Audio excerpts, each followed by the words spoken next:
Well, I think we're about to get this trip started here with the fish. We do. We got one on. This one here, y'all.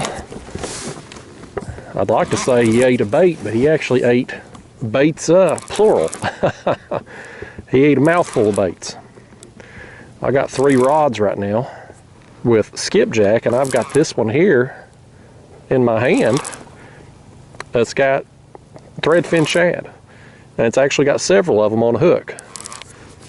There's one of them, well, there's 2 or 3 of them. They're still on the hook. He ain't thrown off yet. That's a small blue to get this party started, but he just threw one of them off. I had seen a bunch of shad along the shoreline, and I had my net in the car, and so I just threw and got me a few. I thought, what the heck, we'll put one rod with just, you know, put 5 or 6 of them, however many I can fit on the hook, snip the tails off, get them bleeding a little bit, and just try that out. And we got us, well, I got the sun behind me here. Let me go with that angle so we can see him. Not that he's really worth seeing. He's just a little old thing. But anyway, y'all, that's fish number 1. I'll hook up some more shad on here. Give me a second. Let me get this bag out of my cooler and we'll get rebaited. Well, there's the next bait going down. You can see I've got, looks like 5 thread fin shad. They're larger thread fins. Our thread fins here don't get very big. I've snipped the tails off, get them putting out a little blood and a little scent, and I'm going to drop that down there on a Carolina rig right under the kayak. And that sun right now is facing right into my graph, so I can't really show you much on it at the moment because of the glare, but I'm 40 feet deep here where I'm at, so my baits are going to be 37, 38 feet deep down there once I get them set. And let me try to turn this way. Again, that sun's going to cause a glare here, but anyway, y'all, I am out here today fishing the end of a point. I did really well here a couple weeks ago. Caught some nice blues, a nice striper. Then I went out of town, went over to South Carolina, fished Santee Cooper, and so I'm back home now and thought I'm going to get out here today and just see if I can get on some more fish working through this area. So there's a point that comes out from this direction, a long point that comes down, drops off, and there's this creek that goes back over here behind me, and so these fish kind of get funneled through here coming out of the main channel into this creek because of the way this point comes out.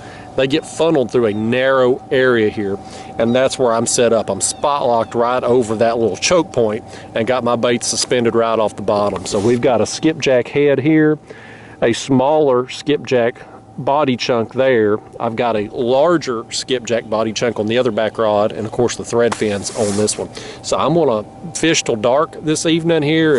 I think it's around 3 o'clock right now, and of course we just had the time change, so it's getting dark around 6 now instead of 7. I wish the government would leave our clocks alone, but that's a story for another day. But anyway, I'm gonna soak these baits. Hopefully we're gonna get some more fish. Stay tuned. That back rod with the thread fin shad just got hit again. Look at, there it goes. There it goes. Well, that's 2 now. That's 2 on the thread fin, and my skipjack ain't got touched yet. You know, normally I use shad out of convenience sometimes, but it's typically a wintertime bait for me. If I'm going to get a big fish on it, it's typically going to be in the winter when water temps are cold. But I had that net with me in my car, and I saw all them shad just everywhere. They're right along the shoreline, and so I said, I'm just going to throw it just to get a little bit of a variety. And so far, it's working out. Neither one of these fish I've caught with it have been very big, but it's 2 bites that I didn't get on my other baits. I come out here today to catch fish. That's my goal. That's my goal every time I go out to catch some fish. This one here's wanting to flop around. Calm it down, kitty. I'm gonna try to let you go. There we go. Well, he's kind of in the sun and in the shadow. I can't, there we go. That sun's at a bad angle behind me.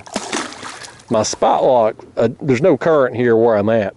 And that spot lock adjusts for the wind, which is very light. So it's kind of got me facing into the wind, even though there ain't much of a wind.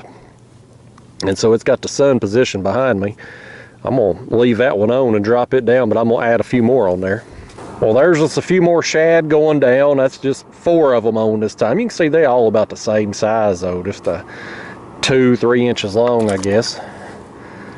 I'm gonna send them down. I ain't even snipping the tails on them. I'm just gonna send them down as is. That one is so chewed up. It's gonna be putting out plenty of scent on its own. My sinker hit bottom. I reeled my rod tip down just under the water surface there. Since there ain't no current, that bait's gonna end up falling straight down. So my bait's 2 to 3 feet off bottom. We're reset. Front rod up there got hit now. That's going down too. Boy, look at that. Look at that one go. That's on a small piece of skipjack. I had taken a chunk and cutting the gut pocket out. Yeah, he's pulling. It's been kind of a slow bite thus far, y'all. It's them 2 small blues, and now this, and it's, you know, been a little while since that last blue ate them shads, so just kind of been biding time, just waiting. Fish are either here or they're not, but if they're not, this is the type of place that they will be working through periodically as they move in and out of this creek. So, you know, when you get a deep point, sometimes fish will kind of stage up there. They'll just hang out and just be sitting there, just kind of inactive. But if they're not, again, you put enough time into it, you're probably going to get bit just as fish become active in the main channel and move in and out. Oh man, he's wound, man. He's all flopping around down there, rolling. These rods here, that's a nice blue. But I've been using these Catfish Sumo rods here, Chopstick Master Series, and they're a nice rod for fish like this and bigger. Man, he's wound. Because they got enough backbone to handle the big fish, but you can see the action there on the tip. It makes smaller fish more fun. And this one here, he ain't small. This one here's a good fish. I was hoping to find some of these tonight. Heck yeah, man. Oh, blue kitty, Fort Loudon blue kitty.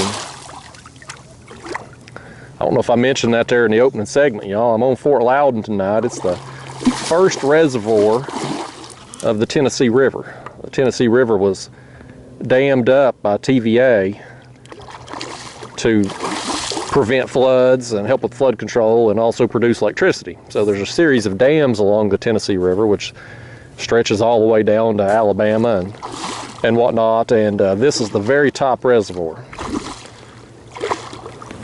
That's the fish right there. He's got to be getting close to being done, but boy, he was a good fight. I'm gonna take another piece of skipjack and take another small chunk when I drop it back down, because that's what he wanted. He might have a friend down there wanting the same thing. Okay, let's bring him in. Let's bring him in right here now. Look at that fish's mouth, y'all. It's all jacked up. It's all swolled out there and whatnot. That's a female. You can see how small that mouth is in relation to the body. That's a female blue, but it's a nice one. Let me hold it up here, guys. That sun is directly behind me. There's probably a huge glare on the camera. Definitely a shadow on the fish. It is what it is. We're going with it. That's a nice fish, buddy. I'm glad to get it. It was a fun time. That fat slob right there, about 38.5 inches. That's a nice fish. Got a chunk of a belly on it there, man. I like it. All right, one last look at it there off the board. Got some blood coming out of its mouth there from the hook. It'll be fine. These things are pretty hardy creatures there, so. Heck of a battle. Let's let it go. Get out of here, fishy. She gone. Man, that was fun. Yeah, folks, they still some fish working through here. They let me talk into this other camera, y'all. I know that sun's behind me. It's probably creating a glare. It did on that last video I filmed out here. Let me talk into this one. But anyway, yeah, again, 2 weeks ago, fished this spot, got several nice blues, got the big striper. Then I finished that video and went live, got a few more nice blues. And so I've been wanting to come back, but I had that trip to Santee Cooper, which was an awesome time. Fished with Kevin from Palmetto Cats over there. Had a great time. He is an awesome guy. If you haven't checked out his channel, do so. Palmetto Cats there on YouTube. But anyway, back home now, getting back in the routine around here. I thought, you know what? I left fish here before I went on that trip. Let's see if they still here. And clearly they still some working in and out of here. So hopefully we're gonna get some more tonight. Y'all, I'm gonna take this skipjack here. What I had done on that other bait, the other fish threw it off. But I had just taken a small section, at least width-wise, and then I had taken a knife here and just cut the gut pocket out. And so what I had on there was a small but thick bait. That's got a lot of oils in there. I'm trying to get it in the sun here so you can see, but it's got a lot of oils, a lot of blood, but it's still a smaller profile bait. So anyway, just giving these fish options. Got the big head piece over there, this small chunk, the threadfin shad, and then a larger chunk, which I have is just a wider section with the gut pocket, bigger profile, and just giving them some options best I can. Well, y'all, we are right here at dark, and by dark I mean let's see what time it is here.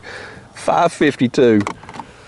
I hate this daggone time change, but anyway, y'all, I'm gonna get on up out of here. I got some plans tonight, and it's starting to get a little chilly out here anyway, and I don't know if you can tell, I'm already all nasally. This time of year, the fall, every year without fail, there's like a 1 to 2 week period where I don't know if it's the dust, if it's the leaves or what, but my body just rejects it. I have this horrible allergies this time of year. My eyes water, my nose is all running, so I'm all nasally right now. But anyway, as far as the fishing goes today, it was a slow bite. I got 3 fish overall. 2 of them were small, but that one was a dang good fish. So, didn't get as many fish as I'd hoped for, and I always want to get bigger fish, but, I can't complain when I come out and get a fish like I did. So, anyway, y'all, I hope you enjoyed the video.